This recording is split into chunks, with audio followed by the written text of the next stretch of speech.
हरिओम प्रिय दर्शकों, यदि आपकी कर्क राशि या कर्क लग्न है तो इस वीडियो को बहुत ध्यान से देखिएगा, समझिएगा। इस वीडियो में हम समझने वाले हैं शनि नक्षत्र परिवर्तन प्रभावों को। शनिदेव अब अपना नक्षत्र परिवर्तन करने जा रहे हैं और यह नक्षत्र परिवर्तन बहुत ही महत्वपूर्ण कहा जाएगा। वैसे तो हर एक परिवर्तन महत्वपूर्ण होता है, परंतु ये इसलिए और भी ज़्यादा महत्वपूर्ण हो जाता है क्योंकि शनिदेव अब अपने ही खुद के नक्षत्र में गोचर करने वाले हैं।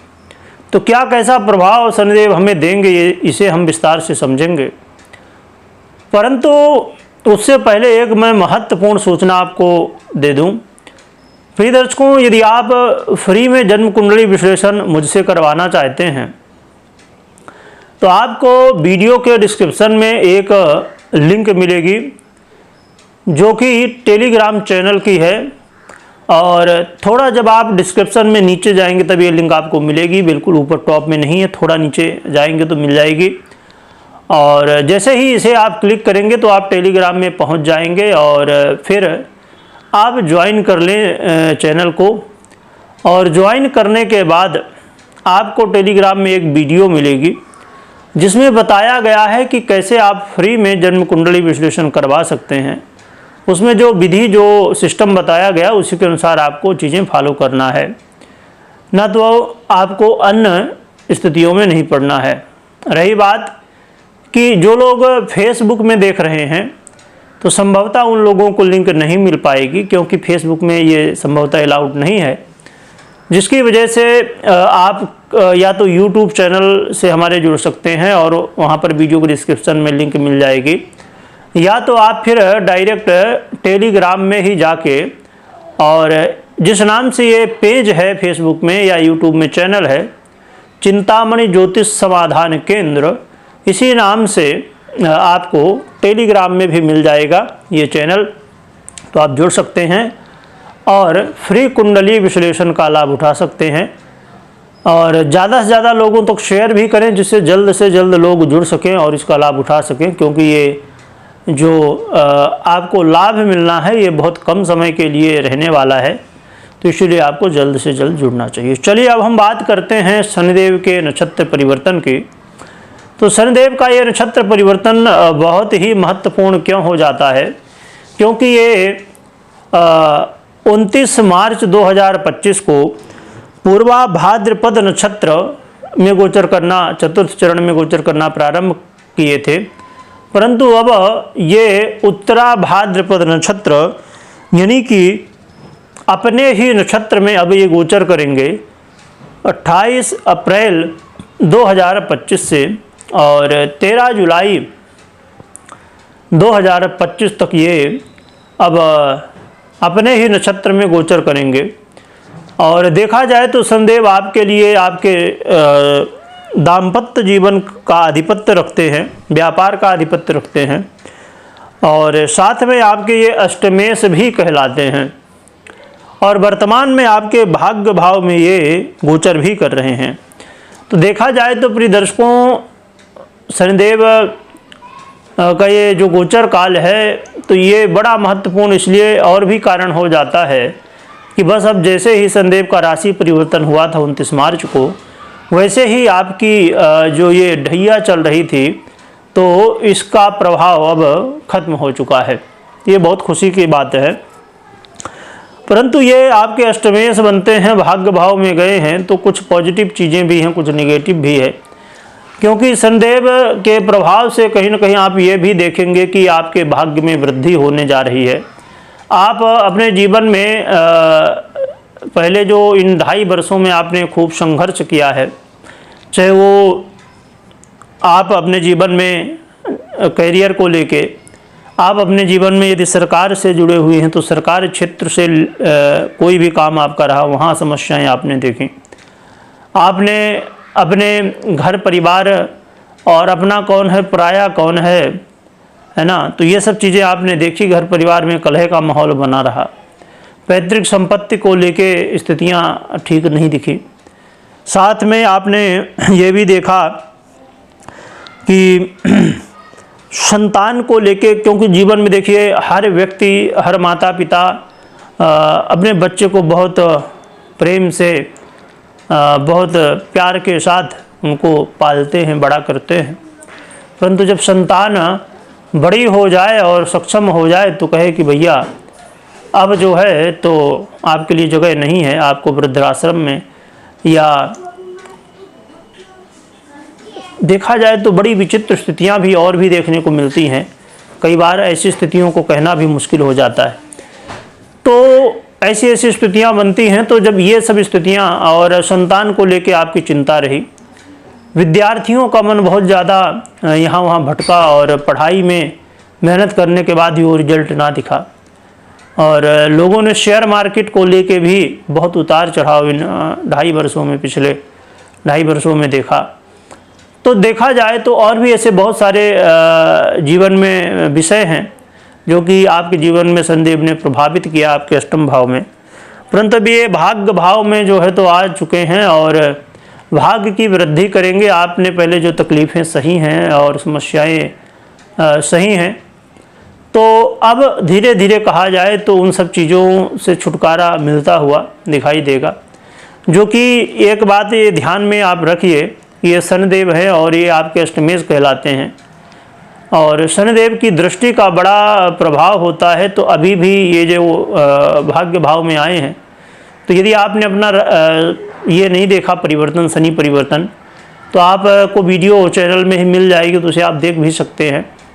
उसमें हमने विस्तार से चर्चा की है। आपको लगभग 20-25 मिनट, 30 मिनट की वीडियो रहेंगी। आप ये थोड़े पीछे जाएंगे तो यदि नहीं देखा तो आप देख सकते हैं कि अब ये जो शनि का परिवर्तन हुआ है भाग्य भाव में, तो कैसा क्या प्रभाव देगा। परंतु अभी हम नक्षत्र की बात कर लेते हैं। ये नक्षत्र बड़ा ही महत्वपूर्ण स्थिर नक्षत्र है और जीवन में स्थिरता लाने वाला नक्षत्र है। तो यहाँ पर आप अपने देखेंगे कि भाग्य में स्थिरता आ रही है, भाग्य में सुधार हो रहा है। जहाँ आप बहुत मेहनत खूब कर रहे थे और कुछ भी रिजल्ट नहीं मिल रहा था, वहीं पर अब चीज़ें सुधर रही हैं धीरे धीरे आपके, चाहे वो जॉब को लेके हो, चाहे पारिवारिक स्थितियों को लेके हो, चाहे संतान को लेके हो या अन्य विषयों को लेके हो। तो खासकर आप अपने जीवन में यदि दाम्पत्य जीवन, मैरिज लाइफ को लेके समस्याओं में घिरे हुए थे, ये समस्याएं थोड़ा धीरे धीरे कम होती हुई दिखाई देंगे। पूर्ण रूप से ठीक नहीं कहा जा सकता है, परंतु हाँ पहले से थोड़ी बेहतर स्थितियाँ देखने को जरूर मिल सकती हैं। और आप अपने जीवन में ये भी देखेंगे कि कहते हैं ना कि भैया पुरुष बली नहीं होते है, समय होत बलवान। तो वो वाली चीज़ है कि आप अब देखेंगे कि आने वाले समय में आप अपने जीवन में उन कामों को कर पा रहे हैं जिनके लिए आपने खूब अपनी पूरी ताकत लगा दी थी पर नहीं हो रहे थे। परंतु ये समय रहेगा कि जिसमें आपको इसका लाभ मिलेगा। परंतु जैसे मैंने कहा कि ये चीज़ें अच्छी करेंगे, भगवान के प्रति भी लगाव आपका होगा, भगवान के प्रति जुड़ाव होगा। साथ में ये भी आप देखेंगे कि ये आपके जीवन में अचानक लाभ करवा रहे हैं, परंतु इसमें थोड़ा ध्यान भी रखना है क्योंकि ये आपके अष्टमेश तो है ही हैं, भले भाग्य भाव में गोचर कर रहे हों, जो कि बहुत अच्छा फल यहाँ पर देते हैं ये भाग्य भाव में। परंतु फिर भी कहते हैं ना कि मूल जो अब कहा जाए कि जैसे कोई कांटेदार वृक्ष है तो आप उसको जब एक बार उसके कांटे हटा दो पर फिर से कांटे हो आएंगे, है ना, फिर से हो जाते हैं उसमें। तो इसीलिए कहीं ना कहीं ये अष्टमेश हैं, ये हैं, तो आपको थोड़ा सा कई बार ऐसा भी देखने को मिलेगा कि आप विद्यार्थी यदि हैं, स्टूडेंट हैं, तो आपको विदेश यात्रा करके यानी कि विदेश में जाके अध्ययन करने का मौका मिलेगा। परंतु इसमें माइनस पॉइंट ये रहेगा, चाहे आप छोटी यात्रा कर रहे हों या बड़ी यात्रा कर रहे हों, कि यात्रा में थोड़ी समस्याएं देखने को मिलेंगी। अचानक धन लाभ और अचानक धन हानि के भी योग बनेंगे। एक पल के लिए लगेगा कि भैया चलो बहुत बढ़िया है और अब जीवन में बहुत कुछ बदल रहा है, परंतु फिर मालूम पड़ेगा कि नहीं बदल तो रहा है परंतु संघर्ष है। और इस चीज़ को देखिए वास्तविकता में इन 2.5 वर्षों में जो आपने देखा है तो सीधी सी बात है कि लगता ही है कि समस्याएं ही समस्याएं हैं दुनिया में। परंतु वास्तविकता में समस्याएं ही हमारे जीवन में हमें सिखाती हैं, वास्तविकता को हमें दिखाते हैं, है ना। तो अब ये समय आ चुका है कि आप हर चीज़ों को जब समझ चुके हैं, जान चुके हैं, तो ये समय ये कह रहा है कि भैया अब उसी हिसाब से काम करो। क्योंकि अभी जैसे आप इस समय कई बार ऐसा भी करेंगे कि किसी के चक्कर में, मतलब ये कि किसी की सलाह लेके और आंख बंद करके भरोसा करके और फिर काम करना शुरू करेंगे। तो इन सब चक्करों में नहीं पड़ना है कि भैया आंख बंद करके भरोसा करो।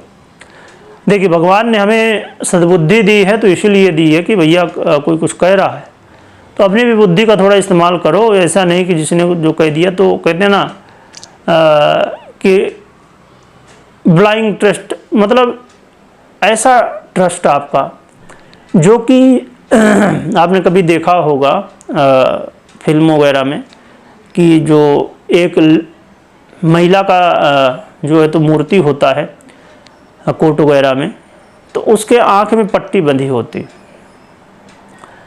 तो हमें वैसा नहीं करना है। कहते हैं ना कि भैया कानून अंधा है, तो वो वाला हमें अंधा नहीं बनना है, थोड़ा दिमाग अपना इस्तेमाल करना है। तो इस चीज़ को इस समय विशेष ध्यान रखिए, क्योंकि इस समय कई बार ऐसा भी होगा कि आप भक्ति भाव से खूब जुड़ेंगे, धर्म कर्म से भी खूब जुड़ेंगे, पर कई बार आप वो वाली चीज़ें हैं कि दिखावा जिसे हम कहते हैं ना, कि बहुत लोग ढोंगी लोग जो होंगे उनके चक्करों में भी पड़ेंगे, है ना। कि जो मतलब वास्तविकता में उनको कोई भगवान से मतलब नहीं, कोई धर्म से मतलब नहीं, बस ढोंग करना है, पाखंड। तो ऐसे चक्करों से थोड़ा सा बच के रहना है। और भगवान की, देखिए, भगवान की सेवा ही एक ऐसा माध्यम है जिससे हमारा कल्याण हो सकता है। और दूसरा माध्यम है हमारे कर्म। हम कर्म अच्छे करें और प्रभु की सेवा करें, आराधना करें, तो इससे ही कल्याण होने वाला है। तो ये चीज़ें आप देखेंगे, इस समय देखने को मिलने वाली हैं ये सब चीज़ें। संभवतः ये चीज़ें कुछ बदली हुई दिखाई देंगी जीवन में। अब आइए, मैं जैसे कहा स्टार्टिंग में कि आप फ्री में कुंडली विश्लेषण करवा सकते हैं, परंतु ये कुछ समय के लिए मौका है, तो इसलिए आपको कोशिश करना चाहिए कि जल्दी से जल्दी और भी लोगों को जोड़ें। पर एक बात मैं हमेशा जो कहा करता हूँ, वो मैं आप लोग को, जो नए दर्शक हैं उनके लिए बता दूँ कि जैसे आपने मुझसे ये फल सुना कि कैसा क्या फल मिलने वाला है, तो कभी भी आप जब मैक्सिमम वीडियो आप देखते हैं ना, ये गोचर के आधार पे होती हैं, ये वीडियो भी गोचर के आधार पे। तो गोचर के आधार पे कोई निर्णय लेना बिल्कुल सही नहीं, क्योंकि पूर्ण रूप से फल देने में गोचर समर्थ नहीं होता। आपको अपनी खुद की कुंडली को भी एक बार देखना चाहिए, या तो दिखाना चाहिए, फिर निर्णय लेना चाहिए। और रही बात कि फिर इसको देखना क्यों है वीडियो को, यदि गोचर काम नहीं, तो गोचर क्योंकि पूर्ण रूप से काम नहीं करता। मैंने कहा 50% का प्रभाव आपको ये गोचर देगा और 50 आपके जन्म कुंडली के हिसाब से, इसलिए दोनों को समझना चाहिए, फिर निर्णय लेना चाहिए। रही बात उपाय की, तो उपाय के रूप में आप हनुमान जी की आराधना करिए, इससे आपके जीवन में आ रही समस्याएं दूर होंगी और आपका कल्याण होगा। वीडियो देखने के लिए बहुत बहुत धन्यवाद।